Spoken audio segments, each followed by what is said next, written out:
Come on, Coconut, we got work to do. Yep, a lot of work to do to close up these beds for the winter.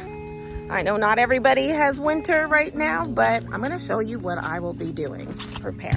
So a lot of people have been asking me, what am I doing to close my beds for the winter? Because many people that know I'm in zone 6, growing zone, we get winter months. And our winter months can be so-so, but most often very harsh. We definitely get snow. We get snow multiple times. It doesn't always stay for a very long time, but the weather here, we're in my grow zone, definitely does get winter. So we get winter, we get rain, we get freezing temperatures. There's been one year that I remember where we had this ice storm where everything just turned to ice and just started breaking. The trees, the branches, just everything. And so I never know what I'm gonna get. And so it's very important, if you are in a zone where you do approach a winter month, a true winter month, that you want to do what you can do to protect your soil. Your soil is very important, and you want to protect your soil so that you have very good and rich soil that has been preserved throughout your harsh winter months.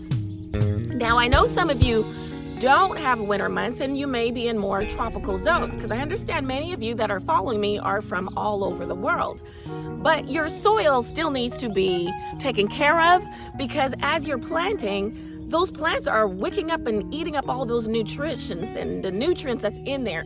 And so oftentimes you still need to, at some point during your growing time that you are gardening, you need to replenish your soil, add maybe back some amendments, a slow release and fertilizer, or maybe some more compost, some more soil. You just need to add back into it. This video is going to be beneficial, not just for those that have winter months, but just for gardeners as a whole. So I'm going to show you what I'm going to do to prepare myself for my winter months. If you've been following me, then you know I have a lot of containers around my garden perimeter, because I just want to be able to plant a lot of different things in there, like herbs, flowers, maybe even mint, so that the mint doesn't spread throughout my garden area, and so that it's more of a contained location. And it's just really cool, really convenient this year to plant in containers, because I had not planted it in a lot of containers before, but I really upped it this year. What I'm doing now is I don't want my containers to just sit throughout the winter, because I want to make sure that they are protected as well and they do not crack. I don't want to have to put bubble wrap around it, cover with a tarp, and protect the soil. Could I do that? Yes, I could do that. But if there's any moisture, which there is in my soil, then there's a possibility that with that moisture and any water that's in there, when it freezes, it expands and it can crack the container. My plan is to empty these containers. I'm going to put the soil into the raised beds. Make sure that you are subscribed to my channel, because I will be doing follow-up videos from this. I'm not putting everything into this video, but just telling you what it is that I'm going to be doing. But make sure you subscribe so that you don't miss what I do next in the next phase of preparing my beds for the winter. Now I'm going to set aside this hemp mulch, because this hemp mulch, I want to be at the top of the raised beds when I fill it. It's really good. It really did an excellent job in retaining moisture. And I just want to continually keep it closer towards the top, not necessarily mix it in to the bottom. Plus, it still needs to break down a little bit more. So that's what I'm doing, just clearing that out, putting it more to the top, taking it out of here. All right, these containers are heavy. I'm not going to lift it. What I do is flip it over. See a pill bug there? Just loosen it up a little bit there. And it should just, there we go. Should just all come out just like that. So I'm just gonna break it up a little, because I'm just going to grab my shovel and basically take it out and scoop it out of here. And it just broke down really easily, so it'll be easy to scoop up. But yeah, look, there's I'm finding roots, and that will be really good to put in the raised beds. See that? So I'm going to keep that in there.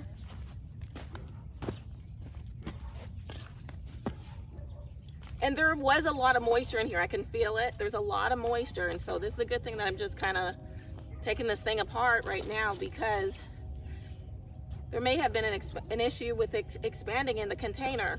So just so that you can see and get an idea that this is how much my soil has went down. So it's quite a bit. And so when I replenish it and put in this, the soil that was in the container garden, it's going to fill it up a lot more. The benefit of really just topping off your raised beds in the fall is that when it comes to springtime, then you don't have to take the time to do that. And there's so much to do in the springtime, I feel like, to get going, that if I can get this done in the fall, then when the spring comes, all I have to do is just plant directly into the soil. So it makes it really easy. I like to really top my layer with compost. That's a really great thing. And then also, if the compost is not fully broken down, then it will spend those months, almost 6 months, of just breaking down. And it will feed the soil and it will add to the soil structure. And as well, like the worms and the pill bugs and just the different little things that I have in here, they just love it, okay? And so it really helps the microorganisms as well. It's a very natural organic matter. Another thing that people do is that they add cover crops. Now, right now it's too late for me to do it. We've already had frost. We've had actually multiple frost days. And so hopefully next year that will be something that I'll try. I have not tried the cover crops, but I know that cover crops are really good. It's really recommended as well. So I will try where I do one of my garden enclosures and all the raised beds with cover crop, and another one with the leaf mulch that I put on top. So I'm going to move this out of the way. I want to keep them at the top, the wood chips, just because it will really still help with protecting the soil, covering it, and then retaining the moisture that is in there. I've had Swiss chard here all spring and all summer. It did really well.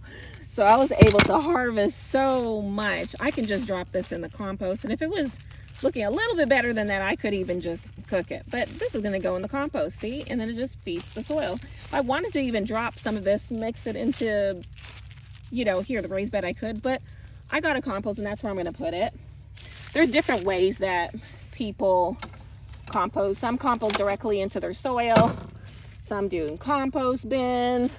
Some just compost on top, in their yard. There's just so many different ways. So I'm going to just leave this in here. It will continue, break down, add to the soil structure, feed the soil, feed microorganisms.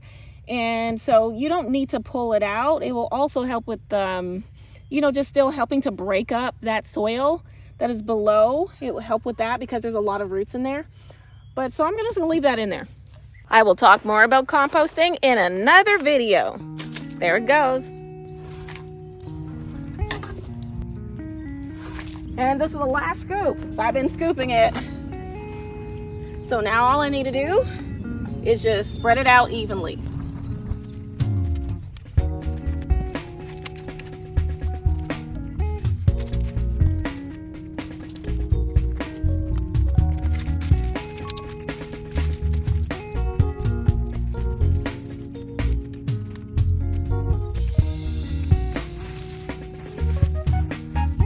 These were the wood chips that were on top of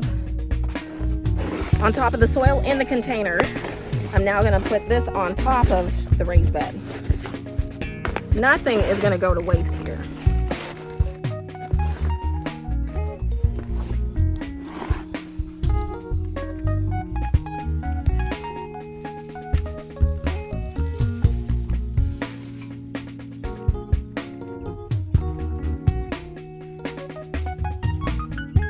That was beautiful.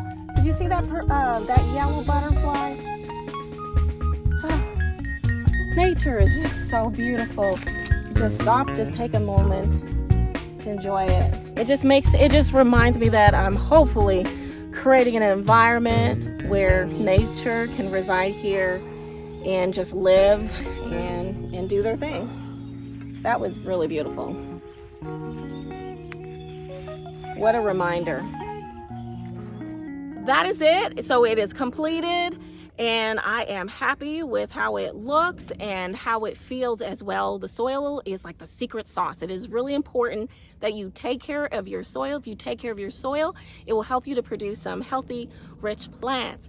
The next thing I'm going to do is to add a thick layer of mulch to protect it from the wind and the storms and the winter snow that we get, to protect it. And what I find is that it really does a good job of just trapping in that heat into the soil and just protecting it from the outside environment.